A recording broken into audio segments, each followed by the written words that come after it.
So today I'd just like to speak to you roughly for a few moments around the family home. So we all do our best as parents to provide for our children.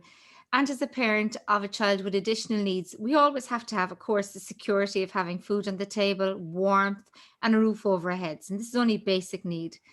And as I said, we do our best to provide. And it might seem light years away from now, but it is something that we have to plan for to do better maybe now and not leave things unsettled in the future. So that leads me to this question. What should the parents really do now to plan for the other siblings to do with the family home when they pass away?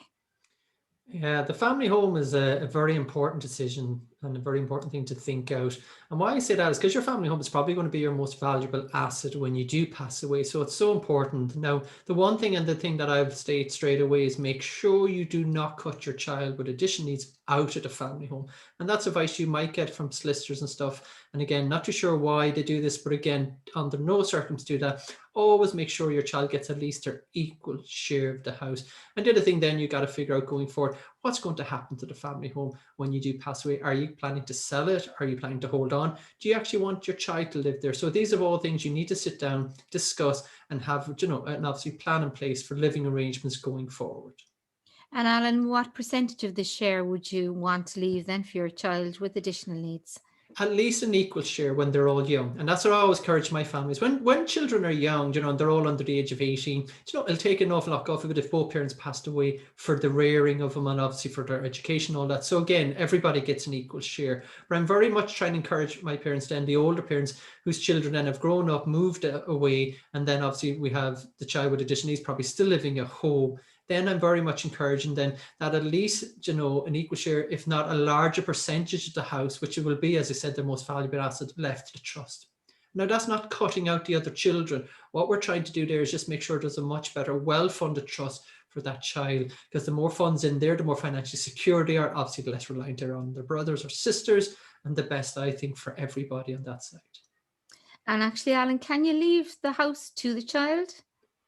You can't leave the house well, you shouldn't leave the house directly to your child. Okay, you shouldn't transfer the asset over directly to them, because remember, we're talking about this whole means testing side of things. Okay, and again, for protection wise, and particularly if your child has an intellectual disability, we're saying you can actually leave a part of the house or the full house to your child, but you leave it to their trust. You actually assign it to the trust, so the trustees then take over that, and then they're responsible for holding. And that's actually very good, because the trustees then can make decisions. And of course, if your child is comfortable living in the home, they'll obviously keep your child there.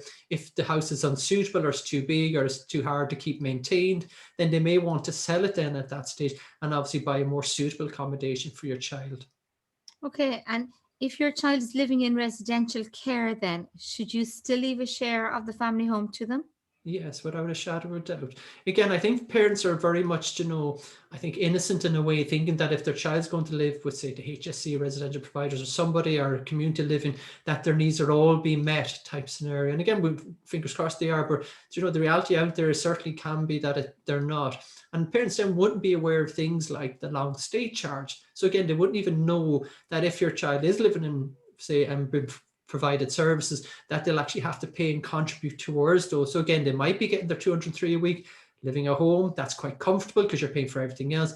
But if they're living in, as I said, shared accommodation, they might only have 30 or 40 euros a week left over to provide for everything else, because they have to contribute to the overall, the cost of running the facility. So yes, always leave your child. I'm always saying to parents, the more funded trust is, overfunded. You can't actually really overfund the trust. All you actually end up doing is giving the trustees more options and more things they can do for your child. Certainly the underfunding is the worry I have. Do you know what I mean? Cutting them out of that or giving very minimum, and all of a sudden then when we're all gone, we say there is a shortage of needs, there is an area, or we say other hours or care packages or something that a trustee might want to do. And if there's not the right level of funds there, then obviously this won't go on for the child.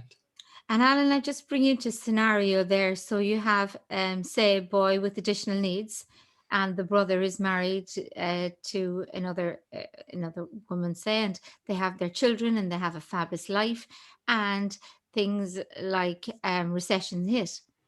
And then that couple and that family, they might say, we need actually more money than the child with the additional needs. And Yeah. we have a family to support. And, you know, you have in laws there as well. And all this is playing. So, how would you actually get around that one, Alan, then? Yeah, it's interesting enough. I shouldn't say this, but I had very little sympathy for that other family. Do you know what I mean? I'm always thinking of the child with additional needs. Do you know? And again, do you know, I said, what you're ever doing as well, and always remember, if you're leaving the asset to the child, you know, this kind of way. Now, parents might turn around and say, right, okay, when we pass away, we're going to sell the house, and obviously half the proceeds are going to be provided. So we're not going to let the child live in the house. Now, that's a big call. That's a very big call. I know some families actually make a slight mistake as well. And what they often do is they write in their wills that they want the lifetime interest in the house for their child. So I'm just going to mention that briefly here, Dolores. It's important. What that actually does, it means that the house can't be sold, you know, until the child passes away, so the child can live there for the rest of their life. It sounds a good idea, but I always say to my family, stay well away from that whole scenario, because what might make sense now in 20 or 30 years time could be really crippling, or could really tie the trustees' hands and not allow them. So sorry, back to your question. Yeah, if the parents think, do you know what, my other child has a valid point, then the house has to be sold. That side of it, it has to be sold. Then, and then obviously the child gets their transfer of assets into their trust, and obviously the married couple then will get their assets in the lump sum. As I said, I have very little sympathy in that, because I think, you know, when you're a parent as well, you know, that other family we talked about, and obviously we're only just imagining making it up, but it is a scenario that happens out there. Of course, that son probably got educated. Parents probably paid for this, maybe deposited that. You know, they got assets right throughout, you know, the child. Like, what you probably find is now at the very end, this is when the child with additional needs needs the assets and really could benefit from it. So as I said, it's really up to each parent to decide what they want to do to family home, but do think it out. And I keep saying it because it does happen. Just don't disinherit your child. I've even seen, Dolores, I've even seen wills where they actually, in that kind of scenario, where they actually disinherit the child with additional needs, leave it all, and they actually say to me, oh yeah, but he look after him, you know, and I've said it to them. And you think, okay, that sounds okay, but there's a couple of main issues here. One, when the son inherits the whole house, they probably have to pay capital acquisition tax, so the government gets 33% of over their threshold. So that's one issue. What happens if that other family gets separated, divorce? Do you mean, you know, are they going to turn around and, you know, give back the share? They can't, you know, this kind of. So this is why I'm saying always, you know, protect it. Make sure your child with additional needs is secure. And as I said, hopefully the other children are grown up independent, and obviously not reliant and waiting for parents to pass away to really inherit assets at that point.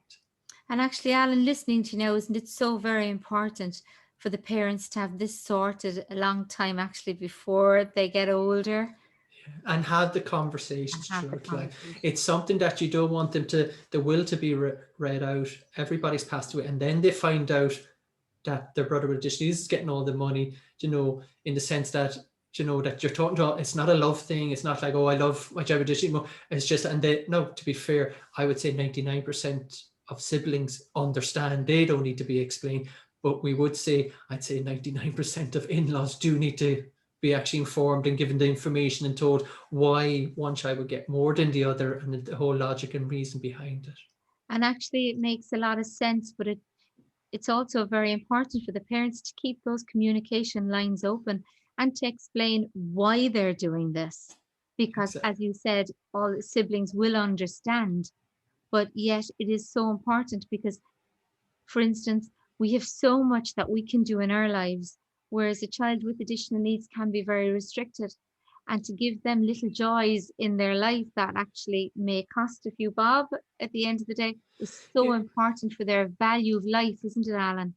That's all I ever think about, you know. It's lovely to think, you know, like, you know, when we all go, you know, we work in this whole area, and we're just trying to, as you said there, just to give people the realization, if you just had that extra few, so if there is a shortage of something, and it might be just as you said, their hobby, their interest, and the trustees going, yeah, that's grand, we'll do that. And the child's not kind of reliant on goodwill. Will my sibling take me out? If they, well, there's money there, somebody's taking them out for their interest, or taking them out, you know, just to get out and get to the beach, or whatever it is that they love to do and stuff. So again, yeah, this is what it's all about. It's trying to, you know, parents do the best they can, and all we're trying to do is provide that information so they can make good decisions it's up to each parent then which way they want to go. We have this theory, we have this kind of, fundamental belief and advocating for children with additional needs.